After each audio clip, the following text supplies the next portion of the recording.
Bang Heru. Kenapa? Ada salah satu mbak itu kenal baik sama saya, tapi ternyata dia gandeng sindikat. Jadi mereka itu seolah-olah mengumpulkan orang-orang yang ditipu, tapi sebenarnya dia adalah salah satunya. Oke. Jadi mereka seolah-olah, kamu itu tertipu ya? Sini aku buatin grup. Jadi ini terjadi, tapi dulu itu dengan job cowok di Hong Kong. Jadi mereka mengumpulkan orang-orang yang kena tipu. Korbannya. Jadi dia tahu nih siapa yang akan melapor, siapa yang datang ke saya. Dan di akhir cerita ada anak itu yang tertutup, nggak mau dia ngobrol sama dia, tuh nggak mau, maunya sama saya. Tapi langsung diblok. Tahu nggak? Saya itu timnya Miss Uni. Nah, dari situlah saya mengatakan bahwa ada sindikat yang ngaku deket sama kita. Nah, waktu itu saya berpikirnya dengan edukasi bersama polisi tiap Sabtu sama Minggu itu untuk mengumpulkan bukti-bukti yang ada. Tapi malah dimanfaatkan oleh ibu-ibu yang maaf notabene sudah punya suami di atas 40 ganjen. Cuma. Halo. Halo. Nah, ngambilin air. Jadi intinya adalah play victim. Akhirnya mereka nggak masalah memberikan edukasi dengan versi masing-masing. Jadi saya ngelihat kok gitu ya? Nggak kayak gini. Terus ada yang ngaku, saya sejak nggak ngeh itu ada seorang pengacara ngaku persit atau apapun naik, tapi pertanyaannya nggak jelas. Memberikan edukasi tapi nggak jelas. Dia sendiri coba-coba. Dia bilang ingin memerangkap penipu. Saya tuh nggak pernah ingin memerangkap penipu loh, Bang Heru. Bahaya karena saya tidak ingin masuk di lingkupan mereka. Walaupun secara pribadi nanti kita ketemuan, saya akan perlihatkan betapa banyaknya video-video nggak pakai baju di saya. Karena mereka nantang. Dan saya selalu bilang dengan mereka bahwa saya itu bukan menantang kalian, karena mereka itu ada backingan. Kalau saya cuman backingan soda, hancur saya kalau jadi soda. Itu baking soda bukan backingan, Miss. Ya kan ditambahin, Bang. Ya, bener. Maksudnya saya juga kemarin sebenarnya juga kalau misalkan naik di room Miss Uni agak kurang enak ya sama Miss Uni-nya gitu. Takutnya ya entahlah itu mungkin perasaan saya atau gimana gitu. Kayak gitu. Cuma ya udahlah nanti nih kalau misalkan kemarin saya mikir ya udahlah nanti kalau misalnya Miss Uni butuh bantuan saya mungkin juga langsung kan Miss Uni mungkin nanti ntar bisa di grup atau undang saya untuk ke situ gitu. Betul. Jadi ya itu seperti yang saya katakan bahwa banyak orang memanfaatkan edukasi kita dengan keperluan pribadi, tapi bagi saya tidak ada masalah. Cuman menjadi masalah saat orang lain lebih membutuhkan, yang diajak ngomong gak jelas. Betul. Cuman di room saya loh yang aneh itu, Bang. Masa naik tapi nggak ngomong, habis itu tiba-tiba kenalan, nggak gitu konsepnya. Iya, makanya kadang juga kalau misalnya itu kadang saya suka nggak enak gitu sama Miss Uni. Maksudnya biasanya kan Miss Uni dengan edukasinya ya bahas tentang dunia ya seluruh dunia.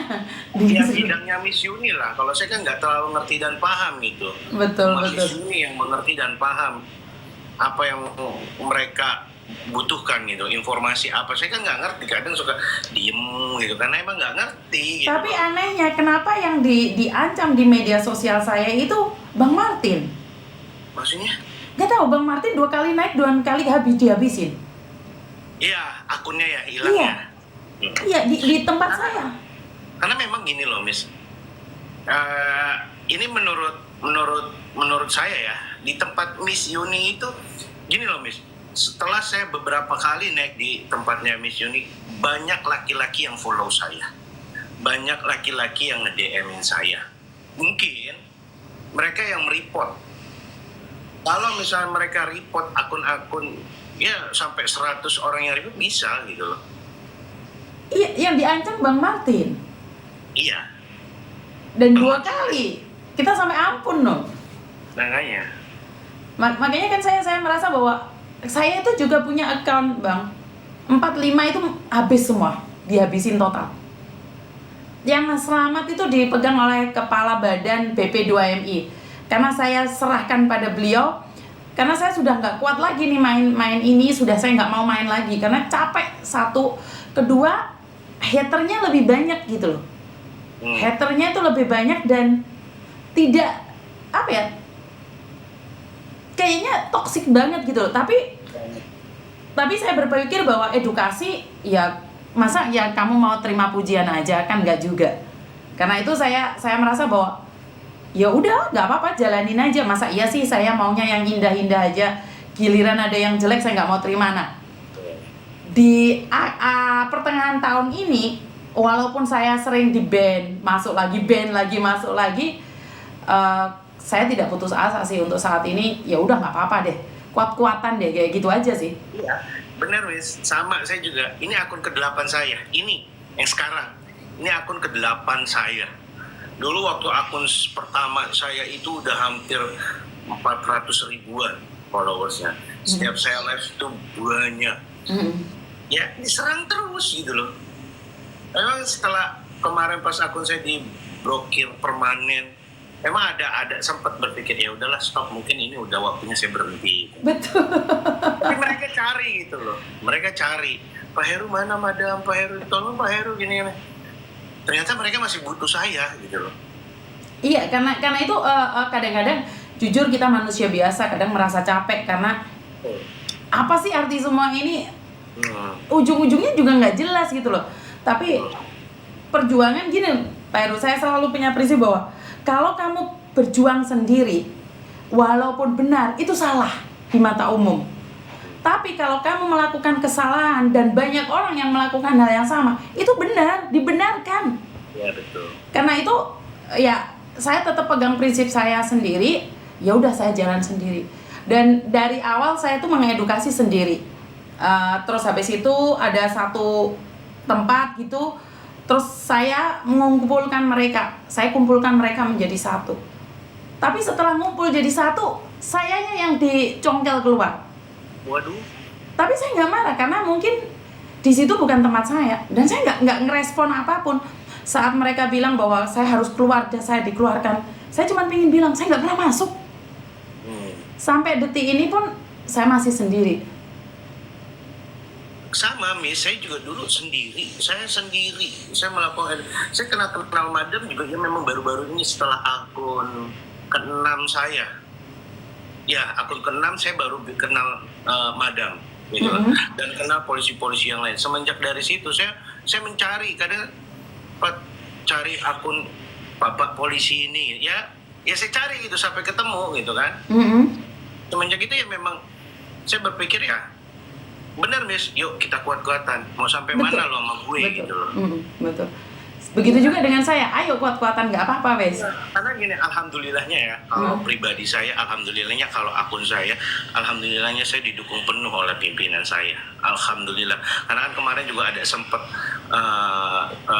ya teguran lah ya bagi institusi Polri karena memang banyak oknum-oknum di jam kerja menggunakan seragam live, tapi live mereka tidak memberikan informasi dan edukasi, cuma yang buat kayak gitu-gitu. Tapi kan imbasnya kemana-mana nih gitu loh, imbasnya kemana-mana. Nah mulai dari situ kan mulai diperketat nih gitu untuk peraturan. Saya sempat 2 hari lah nggak memberikan edukasi gitu. Kalau dulu kan saya Miss pagi, siang, malam. Kayak minum obat aja? Betul, saya setiap hari itu pagi, siang, malam. Tapi di luar jam kerja ya. Pagi saya cuma 1 jam 6 sampai jam 7. Saya nunggu mau apel pagi, saya live. Jam 12 sampai jam 1 jam istirahat. Jadi saya sambil makan, sambil ngasih edukasi gitu. Karena tapi kalau misalnya kita memberikan edukasi pakai seragam, luar biasa antusiasmenya banyak. Ya karena beberapa oknum melakukan hal seperti itu, makanya kita dilarang gitu loh. Kalau alhamdulillah untung kan akun TikTok saya sudah terverifikasi di Mabes ya, karena memang memberikan edukasi bukan hal yang lain gitu. Ya, alhamdulillahnya itu pimpinan juga alhamdulillah mendukung penuh. Kemarin juga podcast kan alhamdulillah aman. Karena dia nggak disetujui. Alhamdulillah aman dulu bang, semangat ya bang. Iya. Ya makanya kalau kita memang benar-benar tujuannya untuk memberikan informasi dan edukasi, ya pimpinan juga dukung sih gitu loh. Karena kan setidaknya kan kita juga melakukan pelayanan gitu. Betul, pelayanan secara online. Betul, pelayanan secara online. Karena kan pimpinan juga sudah melihat akun saya gitu. Sebentar, podcastnya kemarin sudah naik loh yang punyanya Mas Uya Kuya. Yang Punyanya. mana? Itu ada yang nanyain kapan podcastnya naik. Sudah naik loh. Berarti kalian nggak nonton itu. Yang Miss Yuni yang duluan. Bukan, kalau saya podcast itu sudah berkali-kali sih di tempatnya Mas Uya Kuya. Setahun yang lalu itu kayak setiap 2 minggu sekali saya ada. Setelah itu terhenti gara-gara pemilu. Habis pemilu terus kita berubah arah karena terus ke kemanusiaan. Kenapa Miss Yuni nggak bikin podcast? Saya tuh nggak paham. Nggak pahamnya? Saya tuh nggak tahu. Saya tuh media sosial saya tuh nggak ada editannya. Saya nggak bisa. Saya tuh cuman kayak gini aja. Yang dimaksud podcast juga saya sebenarnya nggak tahu. Saya tuh nggak tahu. Jadi saya cuma nyablak kayak gini aja Bang Heru. Ya sebenarnya juga kalau menurut saya ya, peluang Miss Yuni di podcast itu ada. Kalau menurut saya. Karena memang banyak bahan yang dibicarakan di tempatnya Miss Yuni. Saya kan dulu sebelum saya kenal Miss Yuni nih ya, saya selalu memperhatikan. Kapan saya bisa live bareng sama nih orang gitu loh. Kenapa nih penasaran sama saya awalnya? Nah, karena memang gini loh. Karena kan beberapa pasien saya juga kan TKW nih gitu loh. Karena kan saya juga tidak memahami 100% tentang mereka gitu. Seperti apalah mereka berangkat ke sana gimana, saya kan nggak terlalu paham juga gitu loh. Nah kadang kan di room saya ada, Bang lihat YouTube-nya Miss Yuni, saya bilang siapa sih Miss Yuni gitu loh. Larilah saya ke YouTube-nya Miss Yuni, TKW, apalah gitu. Saya lihat, oke juga ya nih orang gitu kan, ngasih edukasinya gitu kan. Nah tapi kan Miss Yuni juga ada beberapa yang memberikan edukasi tentang akun-akun palsu ini kan. Betul. Ada beberapa tuh saya. Dan saya juga kan saya save link, saya share ulang di akun-akun saya gitu. Banyak yang lihat. Meledak punyanya Abang. Makanya saya tongolin dulu tuh mukanya Miss Yuni. Mukanya Miss Yuni dulu. Saya munculin dulu nih mukanya Miss Yuni baru saya gitu kan. Alhamdulillah, makanya tapi saya ngambil yang Miss Yuni itu ya yang penipuan oleh akun-akun palsu yang menggunakan foto-foto polisi itu ya saya ambil yang itu.